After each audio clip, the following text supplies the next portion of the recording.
یہ بات ہے 18 مئی 1954 کی، جب یہ 4 انجنز والا Colombian 2 aircraft American state North Carolina کی طرف رواں دواں تھا۔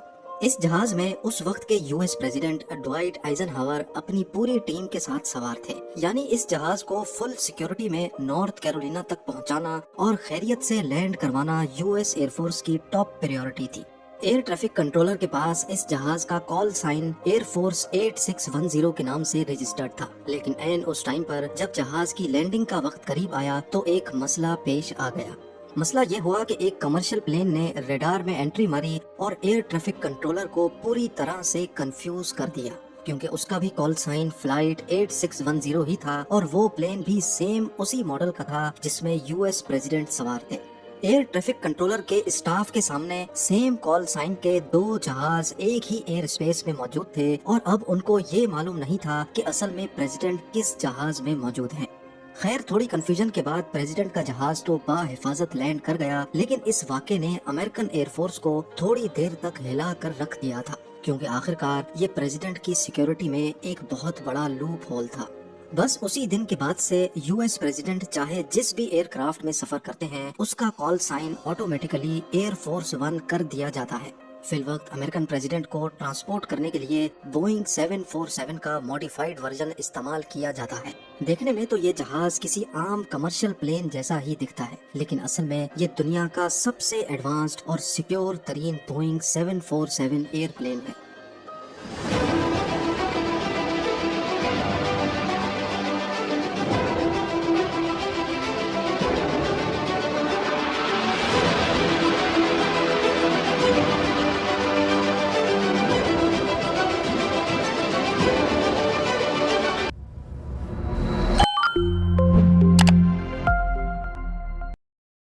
چھ اسٹوری بلڈنگ جتنا اونچا اور نیوکلیئر ایکسپلوژن کو بھی برداشت کرنے والے اس جہاز کو صرف 1 گھنٹہ استعمال کرنے کے $2,20,000 لگتے ہیں، یعنی اگر لوکل کرنسی میں بات کی جائے تو تقریباً یہ اماؤنٹ 17 کروڑ بنتا ہے، اور وہ بھی صرف 1 گھنٹے کا۔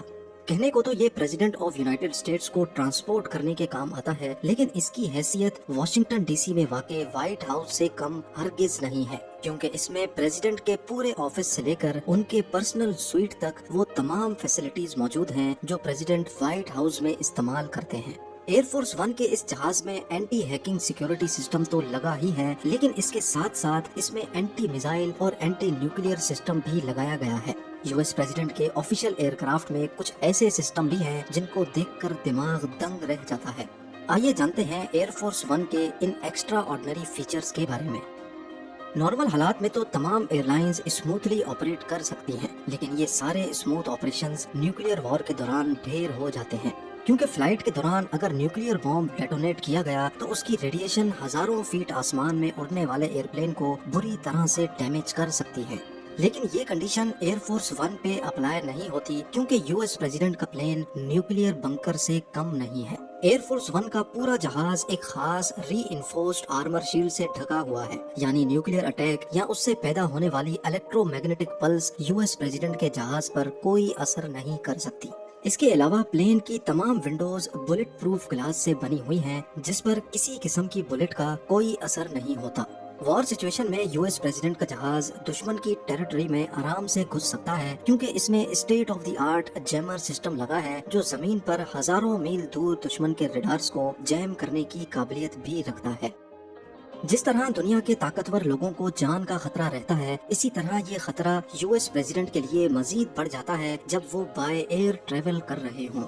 نارملی ایئرپورٹ پر کھڑے جہاز کی مینٹیننس کئی تھرڈ پارٹی کمپنیز کرتی ہیں، جیسا کہ صفائی کا کانٹریکٹ ایک کمپنی کے پاس ہوتا ہے تو لگیج لوڈنگ کا کانٹریکٹ کسی اور کمپنی کے پاس۔ اسی طرح پلین سے اترنے کے لیے اسٹیئر کیس یا ٹنل کا استعمال کیا جاتا ہے، جو کہ کوئی اور تھرڈ پارٹی کمپنی ہی آپریٹ کرتی ہے۔ لیکن ایئر فورس 1 کو ان تھرڈ پارٹی کمپنی سے ہر قیمت پر دور رکھا جاتا ہے۔ لینڈنگ کے بعد اترنے کے لیے اس میں اپنا ہی اسٹیئر کیس لگا ہوتا ہے جو کہ آٹومیٹیکلی کھل جاتا ہے۔ اسی طرح بیگیج لوڈنگ کے لیے ایئر فورس 1 میں اپنا خود کا کنویئر بیلٹ لگا ہوتا ہے، جو پریزیڈنٹ کے ساتھ ٹریول کرنے والے اسٹاف کے بیگز کو اسکین بھی کرتا ہے اور خود لوڈ بھی کرتا ہے۔ नॉर्मल कमर्शियल प्लेन्स की तरह एयरफोर्स वन भी जब इस्तेमाल नहीं होता तो इसको हैंगर में पार्क कर दिया जाता है, लेकिन ये किसी एयरपोर्ट पर नहीं बल्कि इसको वॉशिंगटन डीसी के बाहर एंड्रयूज एयरफोर्स बेस पे सख्त सिक्योरिटी में पार्क किया जाता है। एयरफोर्स की ही एक टीम इसकी मेंटेनेंस करती है और जहाज को शॉर्ट नोटिस पे दोबारा उड़ान भरने के लिए हर वक्त रेडी रखती है। जब प्रेसिडेंट हो ऑन बोर्ड तो यूएस एयरफोर्स को हर किस्म की सिचुएशन से निपटने के लिए तैयार रहना पड़ता है और प्रेसिडेंट की जान बचाना इनकी टॉप प्रायोरिटी होती है, फिर चाहे इसमें किसी भी हद तक क्यों ना जाना पड़े। दौरान सफर किसी भी वजह से अगर प्रेसिडेंट की तबीयत बिगड़ गई तो उस सिचुएशन में प्लेन को लैंड करना और हॉस्पिटल की तरफ भागना कोई अच्छा ऑप्शन नहीं है। इसी वजह से एयरफोर्स वन में एक ऐसा कंपार्टमेंट भी बनाया गया है जो किसी हॉस्पिटल से कम हरगिज नहीं है। यहाँ फार्मेसी में हर किस्म की मेडिसिन मौजूद होती हैं, जबकि सर्जिकल लाइट्स के साथ साथ एक पूरा ऑपरेशन थिएटर भी मौजूद है। इस मिनी हॉस्पिटल में दिल की धड़कन को वापस बहाल करने के लिए electric shock device, suction devices, IV pumps और वेंटिलेटर जैसी फैसिलिटीज भी मौजूद रहती हैं। साथ ही साथ डॉक्टर्स और नर्सिंग स्टाफ भी प्रेसिडेंट के साथ ही एयरफोर्स वन में ट्रेवल करते हैं।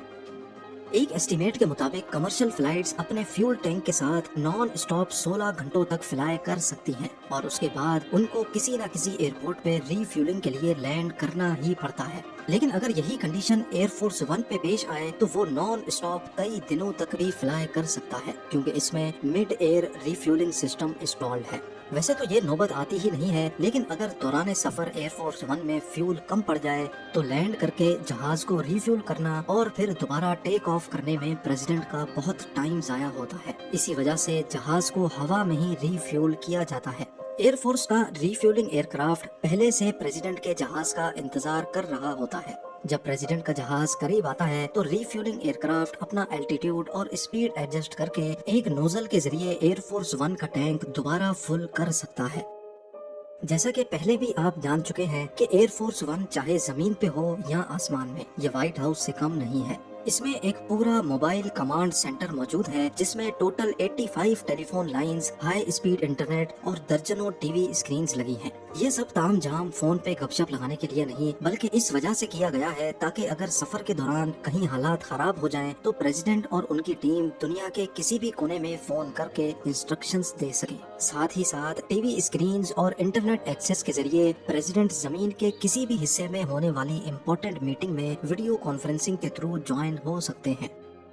ज्यादातर एयरलाइंस में खाने का एक लिमिटेड मेन्यू होता है और कहीं कहीं पे तो मेन्यू ही नहीं होता, लेकिन एयरफोर्स वन में मेन्यू से बढ़कर भी बहुत कुछ होता है। इसमें टोटल 2 किचन्स हैं जहां पर पर्सनल शेफ्स मेन्यू से हटकर भी वो सब कुछ बना सकते हैं जिसकी प्रेसिडेंट फरमाइश करें। इन किचन्स में स्टोव्स, माइक्रोवेव्स, रेफ्रिजरेटर्स और स्पेशल एग्जॉस्ट सिस्टम भी लगा होता है, जहां पर एक ही वक्त में 100 लोगों का खाना भी तैयार किया जा सकता है। कुछ डिशेस तो ऑलरेडी मेन्यू के हिसाब से तैयार की होती हैं, जबकि फ्रेश ग्रोसरी फ्लाइट से पहले ही अरेंज कर दी जाती है ताकि लास्ट मोमेंट पे अगर प्रेसिडेंट की तरफ से कोई फरमाइश आए तो उसको पूरा किया जा सके।